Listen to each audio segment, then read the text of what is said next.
Have you got a BMW E34 with some poor suspension on the rear? Well, in this video, we're going to show you exactly how to remove that suspension, showing you a step-by-step guide on what to do. We've particularly got a BMW E34 M5, so there is the SLS system which needs to be removed, but we'll show you exactly how to do that.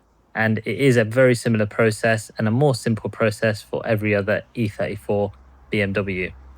Let's get right into it. So this video is just about taking that rear suspension out. It's a little bit of a how-to guide as well.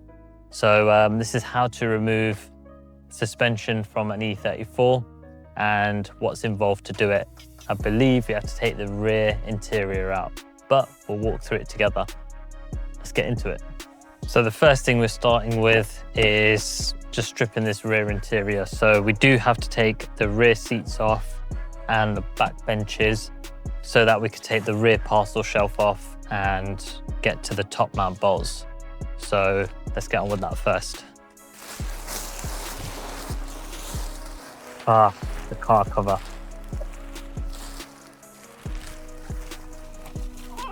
We had this car covers bought because we had a sterling bird migration happening early in spring, and yeah, those birds were just shitting all over the place, shitting all over the cars. I'll probably stick a video in a minute just to show you guys what that was like.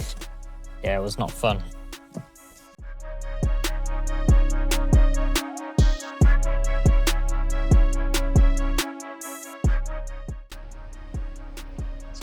Oh, this isn't fun, guys. This looks amazing, but all the BMWs are getting shat on. Oh god, it's gonna be a weekend of washing cars, especially that one. Just had it detailed and it's been shat all on. But look at that, it's phenomenal. Right, this was already removed, so I could take that out. It's got a lovely Alcantara interior in here, which is just beautiful, absolutely beautiful. Right,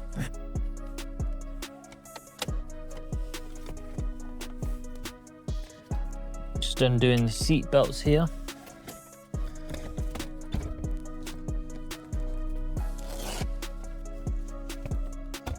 This car's got a lovely ski hatch, awesome, very cool. Very cool. So to remove these seats, there's a 10mm bolt here. There's a 10mm bolt on the other side in the same location. We've got to take the headrests off, and I believe that holds a part of the rear bench to the back plate. And then I think in here, there's two 10mm bolts. One there, one there. Let's get them off.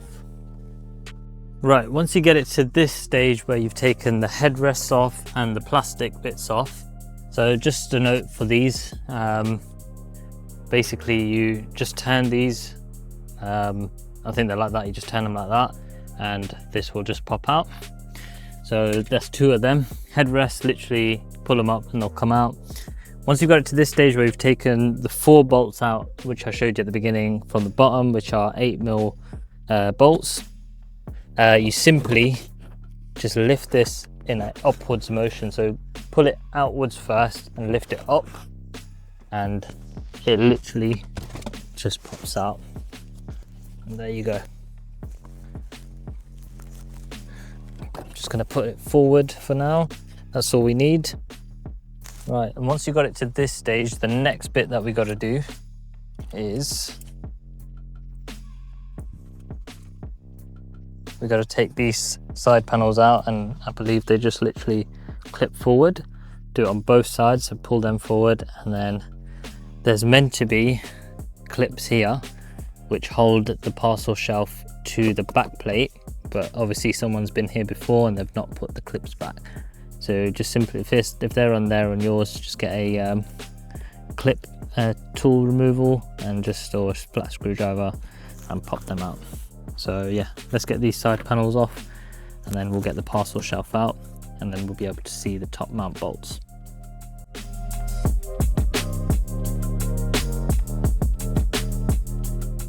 there we have it. So side panels are out, rear parcel shelf is out, and the top mounts live under here somewhere. Let's have a look. Just get myself in. So either they're here. Oh yeah, there we go. So top mounts are here on either side. We may need to pull this speaker up just to give us a bit more access. So we may need to just take a couple of screws out, pull this speaker out of the way, just so that we can get to the bottom. It's got some Kenwood speakers in here and tweeters, very cool. That's probably why these clips are not been put back in. There seems to be some spare connectors here that are not connected to anything. Wonder what that's for. Don't know, maybe a bass system or something, don't know. But yeah, cool. We're at the top mounts now. Let's get these undone and then we can get under the car and remove it from the bottom. I believe at the bottom is only one bolt, so we should be right.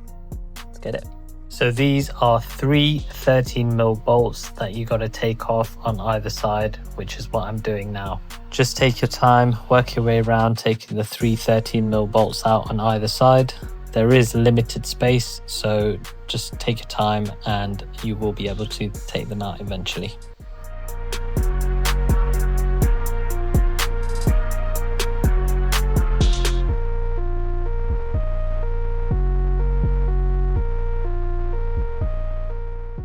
Right guys, so I have undone the 3 13mm bolts on either side, and I've left one in there really loose because when we lift the car it will just hold those struts up and make it easier for us to remove the bottom 2 bolts. So let's get this car up and get the wheels off.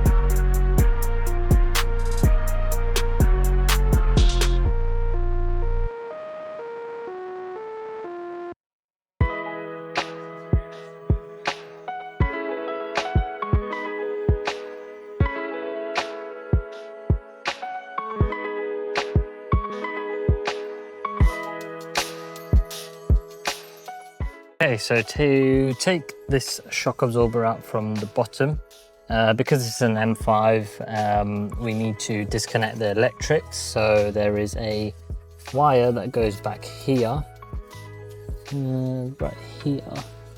So this feeds, yeah, this wire here.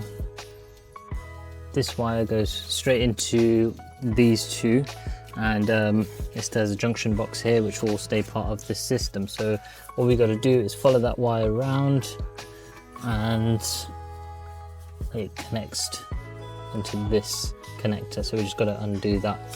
For the non M5 lot, you don't need to worry about any of that. All you got to do is take out the 22mm bolt at the bottom, and sometimes this gets seized in, so we've got to find a way of just undoing that. And then once that's out, we just got to remove that one bolt that we left in at the top, and this shock absorber should come out nice and easy. So once you get to this stage and you've taken that 22mm bolt out, it is very difficult to punch out the bottom of this shock. What I did, which I wasn't able to get on camera, was get a big heavy pole or a big hammer and just whack the bottom of this section of the shock absorber just above the brake disc, and that broke it free. Use a bit of WD-40 or any of the lubricant, just spray it in that area before you hit it and just give it a good strong strike and it will come off.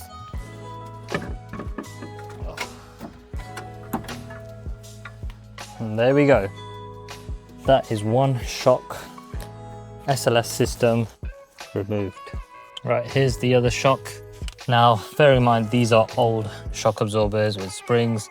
It's just a temporary measure for now for us to test the car.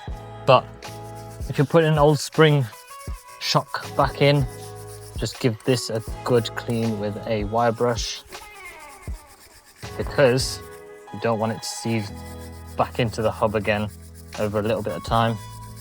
And also, another thing to put on this, which is good, is a bit of copper grease. So give it a nice good bit of clean. And I am being called for dinner, so we're going to pause the video here for a minute, and then we'll get back to it. See you in a bit. Right guys, so the new strut is going in. Let's get some copper grease.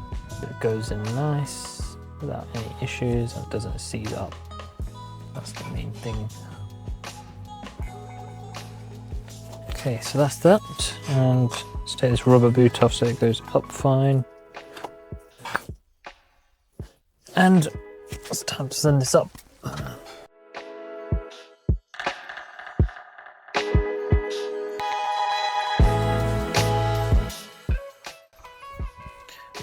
We are in like Flynn. So once it's in at the top and sort of the sleeve is in at the bottom, you can just put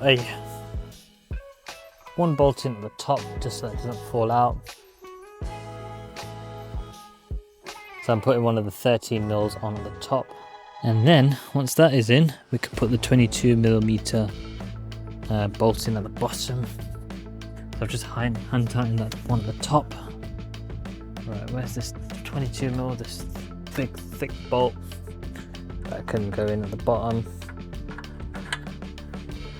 I could just tighten that up bit by bit.